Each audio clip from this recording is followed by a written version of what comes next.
Hello বন্ধুরা, চলে এলাম নতুন একটা ব্লগ নিয়ে। সকালবেলায় ঘুম থেকে উঠে ব্রেড আর লিকার চা মানে লাল চা, আমরা বলি লাল চা, সেটা খেয়ে সরাসরি চলে গেলাম স্নান করে ঠাকুর ঘরে।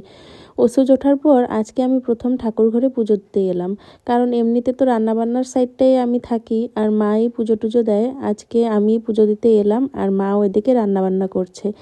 তো অনেক দিন পরে ঠাকুর ঘরে ঢুকেছি, খুব ভালো লাগছে আর ইচ্ছে মতো মানে শান্তি মতো একদম পুজো করেছি।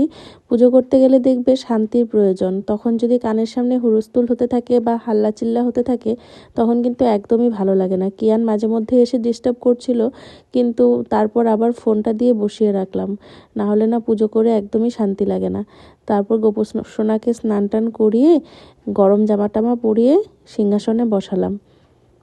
আজকের দিনটাই ছিল অর্পিতের জন্মদিন, আর অর্পিত কিন্তু দুদিন আগে থেকেই আমাদের নিমন্ত্রণ করে যাচ্ছে যে সকালেই যাবা, আমার বার্থডে, আমার জন্মদিন। একবার বলছে হোটেলে পার্টি দেবে, একবার বলছে বাড়িতে পার্টি দেবে, তো নানান কথা চলছে। আর দাদা আজকে পুজো করার জন্য মিষ্টি আনিয়ে দিয়েছে, তো গোপ্পসোনাদের আজকে মিষ্টি প্রসাদেই নিবেদন করব। আর তারপর দেখতেই পাচ্ছ বাবা ভোলানাথের মাথায় জল ঢেলে নিলাম, চন্দন পরিয়ে তারপর হচ্ছে ফুল সাজাবো। এখন ফোনে নানান ভিডিও মানে সবাই ভিডিও শেয়ার করাতে কত কি নতুন নতুন নিয়ম শুনতে পারছি।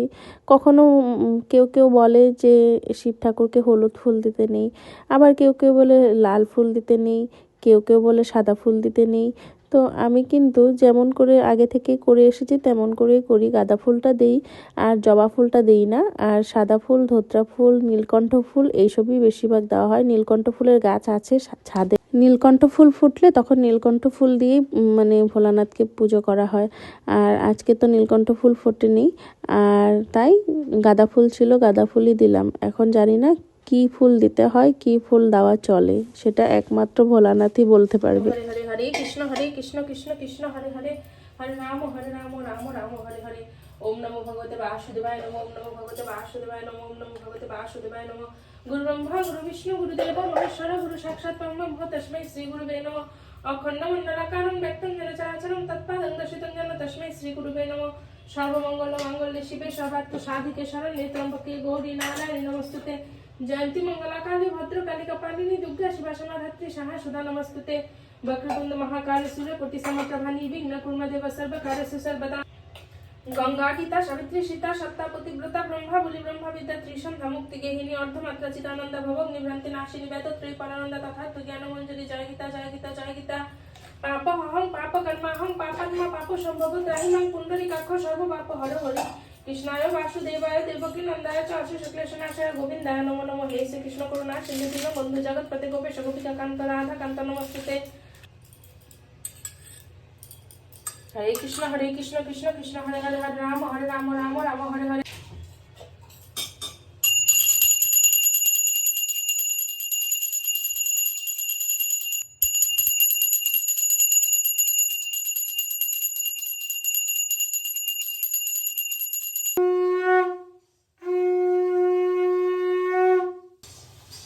ओम त्र्यंबकं यजामहे सुगन्धिं पुष्टिवर्धनम् उर्वारुकमिव वन्दनान् मृत्युर्मुक्षमामृतात्। ओम त्र्यंबकं यजामहे। আমি রোজ ঠাকুর ঘরে এলেও এই মন্ত্রগুলো জাপ করি, আর না এলেও ঘরে বসে হলেও স্নানের পর এই মন্ত্রগুলো সব কিছু মন্ত্র জাপ করি, আর সঙ্গে আহ্নিকটা তো করি। আর এটা আমার ডেইলি রুটিনে কিন্তু থাকবেই। আজকে তোমাদের সঙ্গে একটু শেয়ার করলাম, তোমরাও চেষ্টা করবে স্নানের পর এই ধরনের মন্ত্র জাপ করার। আর ঠাকুর ঘরে গিয়ে বসে ঠাকুরের সামনে জপ করতে পারলে তো আরও বেশি ভালো, কিন্তু সব সময় হয়ে ওঠে না। তাই আমি যখন যেভাবে যেই সিচুয়েশনেই থাকি না কেন, স্নানের পর আমি একটু সময় হলেও বের করে এই মন্ত্রগুলো জপ করি। তারপর পুজো হয়ে গেল, আর এবার বাসনগুলো মানে পুজোর বাসনগুলো হালকা জলে ধুয়ে এখানে একটা সেলফ লাগানো আছে সেখানে রেখে দিলাম। এই সেলফটা আমি অনলাইনে অ্যামাজন থেকে নিয়েছিলাম, দামটাও ভালোই নিয়েছে, কিন্তু এত ভালো, 1 বছর ধরে ভেজা বাসন টাসন সব কিছু এভাবে রাখছি, কোনো ধরনের জং, কোনো ধরনের প্রবলেম কিন্তু পাইনি। তারপর পুজোর ঘর থেকে এসে দেখি মা এদিকে রান্নাবান্না তো করছে, আর এখানে হয়েছে ভাড়া রুমালি বটি, বেগুন ভাজা আর ডালের বড়ি দিয়ে একটা তরকারি হবে, আর আলু দিয়ে একটা রসা হবে, ছোট আলুর একটা তরকারি হবে বলতে পারো। আর রাত্রে বলেছি যে খিচুড়ি রান্না করব, গরম গরম খিচুড়ি খাবো। আর তারপর দেখো কিয়ান কি করছে। কিয়ান ওই যে দেখো চুপচাপ ফোন দেখছে, যার জন্য আমি শান্তিমতো কিন্তু পুজোটা করতে পারলাম। তারপর কিয়ানকে স্নান করিয়ে ভাত খাইয়ে দুই ভাইকে নিয়ে আমি চলে এলাম ছাদে, একটু রোদে বসলাম। আর রোদে বসে বসে কমলা লেবু খাচ্ছিলাম, আর অমনি দুই ভাইয়ের শুরু হয়ে গেল কমলা লেবু চাওয়া। কি দাও কি দিব? কি এটা? Orange orange? তা গাতে থাকে। বিকেল হয়ে গেছে, আর বিকেলে আমরা সবাই যাচ্ছি দিদিভাইয়ের ঘরে। এখন অর্পিতের কেক কাটিং হবে। পরীক্ষার জন্য অর্পিতের বার্থডেটা কিন্তু ফ্যামিলির মানুষ নিয়েই, মানে ফ্যামিলির সবাই মিলেই জাস্ট কেক কাটিং হলো, আর আমরাই একটু আনন্দ করলাম আর কি। আর কিয়ানের আনন্দ তো নেক্সট লেভেলের ছিল, আর গুন্ডামিও নেক্সট লেভেলের ছিল, কি আর বলবো ওর কথা। অর্পিতকে সবাই গিফট করে যাচ্ছে, আর অর্পিতের গিফট ওর চাই, ওর কান্নাকাটি শুরু হয়ে গেছে। লাস্টে অরিও বিস্কুট এক প্যাকেট দিয়ে পটিয়ে পাটিয়ে ঘরে নিয়ে আসতে বাধ্য হলাম।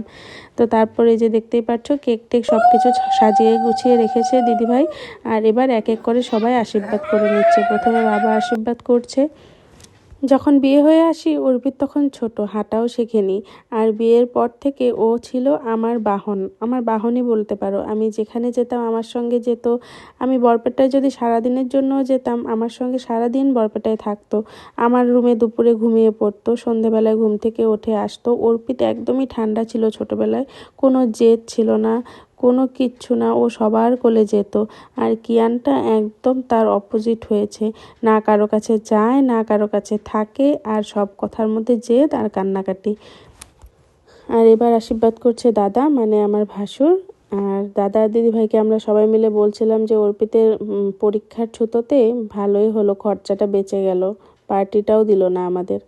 আর এবার দিদিভাই আশীর্বাদ করছে, আর তারপর এবার হবে কেক কাটিং। তারপর কাকু আশীর্বাদ করছে।